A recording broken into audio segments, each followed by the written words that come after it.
ขอขอบคุณร้าน SS Electric บริษัท Active Plus Solution จำกัด บริษัท JKT Computer จำกัด และบริษัทธนบุรี E-Group จำกัดค่ะ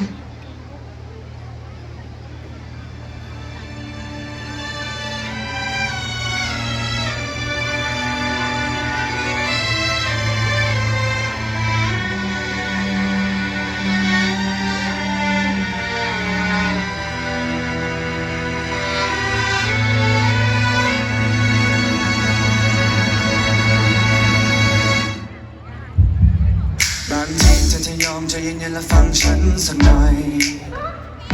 บางวันที่ไม่เจอทำให้เธอต้องเงียบเหงาบ่อยๆไม่จริงไม่เลยยังไม่เคยจะไปหาใครๆที่อย่าไปคิดอะไร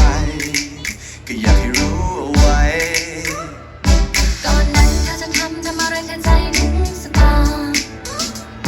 ตอนนี้เธอจะทำอะไรฉันใจหายตลอด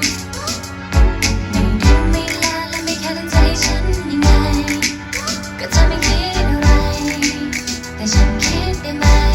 ก็เครื่องมันแฮงไม่อย่างนั้นก็เน็ตกาดเฟซมันลงก็ไลน์รู้อย่าคิดมากอยากสื่อสารไม่ต้องพึ่งนกพิราบแค่คิดถึงทำแค่นั้นฉันก็ทราบจะไปอยู่ตรงหน้าจะไปหาแน่ๆเธอจะอยู่ที่ไหนจะเปิดไซเรนไปหาฉันแน่แค่คิดถึงฉันเอาไว้ไม่ได้อยากถามแต่แค่อยากรู้ว่าเธอยังรักฉันไหมอยู่ใกล้แค่นี้แต่เหมือนเธอนั้นห่างไกลแสนไกลใจเธอวันนี้ไม่เป็นของใครหาไม่เจออยากอธิษฐานให้ปาฏิหาริย์วันนั้นกลับมาได้ไหมมีเธอมีฉันไม่ว่าเรานั้นจะอยู่ที่ใด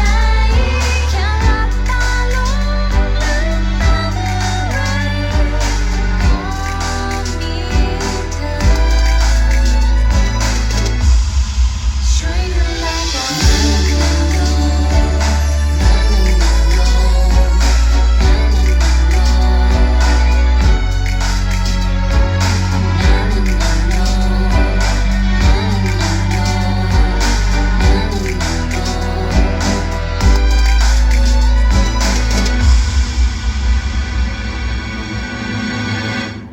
ก็เธอยังเป็นเธอคนเดิมๆที่ชอบคิดไปเอง